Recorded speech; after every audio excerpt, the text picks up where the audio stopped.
Tu cherches une TV 65 pouces sans truiner? J'ai testé les 5 best-sellers du moment, de 450 à 900 euros. Je te le dis direct, le numéro 1 n'est pas celui que tu crois. J'ai comparé la luminosité, le gaming et surtout ce que ça donne une fois installé dans ton salon. Beaucoup font l'erreur de payer juste pour une marque, alors que des modèles 2 fois moins chers font mieux aujourd'hui. Reste bien jusqu'au bout, parce que le vainqueur de ce classement, c'est clairement le braquage de l'année 2026.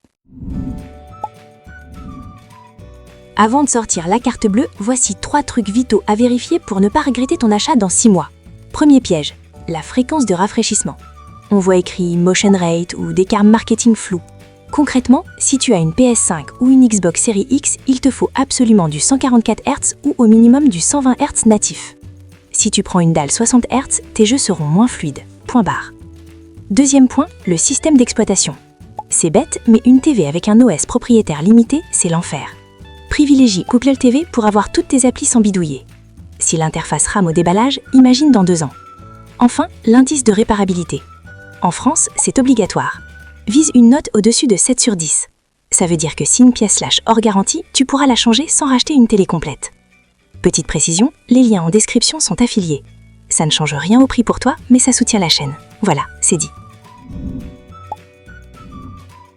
On attaque avec le numéro 5, la Samsung Q7F. C'est souvent le premier réflexe, on veut du Samsung pour être tranquille. Côté image, c'est du QLED, avec la technologie Quantum Dot. Concrètement, ça veut dire que les rouges et les verts pètent vraiment.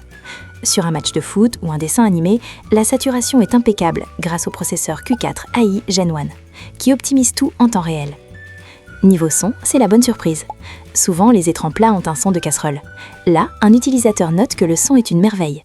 En vrai, ça veut dire que tu n'es pas obligé d'acheter une barre de son immédiatement. Les dialogues restent clairs, même à bas volume. Son gros point fort, c'est l'écosystème. Si tu as un smartphone Galaxy, le partage d'écran se fait en 1 seconde. Le Gaming Hub est aussi super pratique pour jouer en cloud sans console. Par contre, il y a un mais. À 479 € environ, elle reste en 60 Hz sur certains modes et ne supporte pas le Dolby Vision, format préféré de Netflix, car Samsung boude cette norme. C'est dommage pour les cinéphiles pointus. Bref, c'est le choix de la sécurité. C'est fiable, l'image est belle, mais techniquement, on peut trouver plus complet pour le même prix. Passons au numéro 4, la Hisense 65E7Q. Là, on parle clairement au porte-monnaie. On la trouve autour de 449 €. Et pour ce prix-là, la fiche technique est assez dingue. Elle embarque le Dolby Vision et le Dolby Atmos, ce que la Samsung précédente n'a même pas. Sur un film d'action, les effets surround et la gestion des contrastes HDR font vraiment le taf pour une soirée ciné. Ce qui revient tout le temps dans les avis, c'est le rapport qualité-prix imbattable. Un acheteur raconte carrément « télévision parfaite, toute la famille a la même ». C'est typiquement la TV que tu achètes pour équiper un salon secondaire ou un premier appart, sans te poser de questions. Mais soyons honnêtes, il y a des concessions. La luminosité est correcte, mais pas éblouissante en plein jour. Et pour les gamers, attention, le mode jeu annonce du VRR, mais on reste sur une dalle native 60 Hz. Pour Mario Kart ou FIFA, c'est nickel. Pour du Call of Duty compétitif, tu sentiras la différence. Si tu veux juste une grande image 4K honnête pour Netflix et la TNT sans te ruiner, c'est le meilleur plan actuel. Pour 450 balles, tu en as vraiment pour ton argent. On grimpe sur le podium avec la TCL 65T7B, positionnée autour de 489 €. Ici, on commence à avoir des fonctionnalités plus sérieuses. C'est une dalle QLED Pro. La différence avec un QLED standard, les couleurs sont plus pures et tiennent mieux dans le temps. Avec le support 4K HDR Pro, les détails dans les zones sombres d'un film d'horreur ressortent beaucoup mieux. Tu ne plisses plus les yeux pour voir ce qui se passe dans la cave. L'interface est sous Google TV, ce qui est pour moi le gros atout. C'est fluide, tu as toutes les applis et la commande vocale main libre fonctionne bien. Un utilisateur confirme après 2 jours de test, c'est un très bon rapport qualité-prix, les boutons répondent vite. Ça paraît bête, mais une TV qui ne lag pas quand tu changes de chaîne, ça change la vie au quotidien. Le petit défaut, comme la Hisense, la luminosité maximale est un peu juste si ta pièce est inondée de soleil l'après-midi. Il faudra peut-être tirer un peu les rideaux pour profiter du HDR à fond. C'est le modèle zéro prise de tête. Plus complet que la Hisense, moins cher que les modèles premium, c'est le compromis idéal pour 80% des gens. Là, attention, on change de monde avec le numéro 2, la Xiaomi TV S Pro. On monte en prix autour de 899 €, mais c'est justifié par une technologie supérieure, le mini LED. Contrairement au QLED classique, le mini LED utilise des milliers de petites diodes pour l'éclairage. Résultat, des noirs profonds qui rivalisent presque avec le LED et une luminosité de malade mental, 1700 nits. Concrètement, même en plein mois d'août, avec la baie vitrée ouverte, tu vois ton image parfaitement.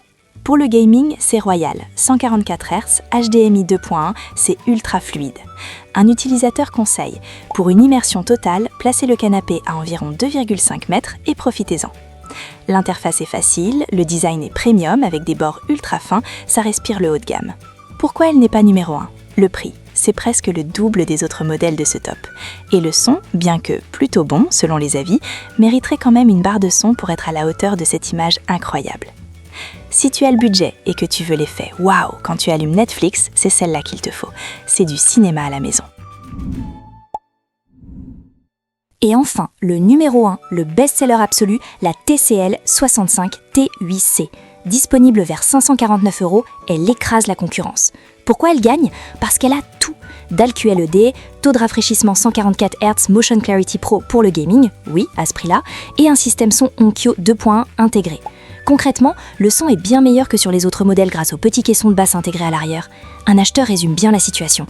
Mise en service simple, image superbe, la qualité est au rendez-vous, très content de mon acquisition. C'est rare de voir autant d'avis positifs, plus de 3900, sur un produit tech. Elle gère tous les formats HDR, Dolby Vision EQ, HDR10+, elle tourne sous Google TV et elle a ce fameux mode jeu qui détecte ta console automatiquement.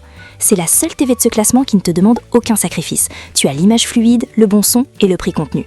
Le seul petit bémol, les pieds sont assez écartés, donc vérifie bien que ton meuble TV est assez large. Mais franchement, pour 550 €, c'est un détail. Si tu veux la meilleure TV 65 pouces sans dépenser 1000 €, ne cherche pas plus loin, c'est la T8C. Tous les liens sont dans la description pour voir les prix actuels. Voilà pour ce top 5. Comme promis, la TCL T8C numéro 1 est celle qui offre le pack complet, performance-prix imbattable cette année.